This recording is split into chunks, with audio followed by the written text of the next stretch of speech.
Sir అంటే ఇప్పుడు present ఉన్న జనరేషన్స్‌లో ఈవెన్ అంటే మనకు చూసాం పెద్దవాళ్ళ నుంచి వెళ్ళి పక్కన పెడితే ఈవెన్ మిడిల్ ఏజ్ వాళ్ళకి కూడా ఇలా ఈ సమస్య అనేది ఉందన్నమాట. అసలు ఏంటి సార్ ప్రధాన కారణం? మోకాళ్ళ నొప్పులు ఇప్పుడు మనం మోకాళ్ళు చూసుకున్నట్టయితే బోన్సే కాకుండా సాఫ్ట్ టిష్యూస్ చాలా ఉంటాయండి. అంటే కార్టిలేజ్, లిగమెంట్స్, టెండాన్స్ అని చాలా ఉంటాయి.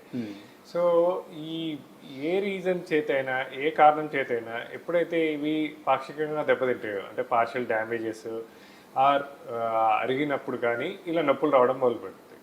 సో చిన్న వయసులో చూసినట్టయితే, యంగ్ ఏజ్లో చూసినట్టయితే, అంటే 20 to 30 years ఆర్ 30-35 వరకు most of the time sports related injuries అంటాం. అంటే స్పోర్ట్స్ అలవాటు లేకుండా సడన్గా ఆడినప్పుడు ట్విస్ట్ అవడం కానీ, అలవాటు లేకుండా సడన్లో ఏదైనా జంప్ చేసిన, గేమ్స్ ఆడినప్పుడు ఆ టెండాన్స్ కానీ లిగమెంట్స్ కానీ పాక్షికంగా దెబ్బతింటే అవి కంటిన్యూస్గా పెయిన్ కాజ్ చేస్తాయి.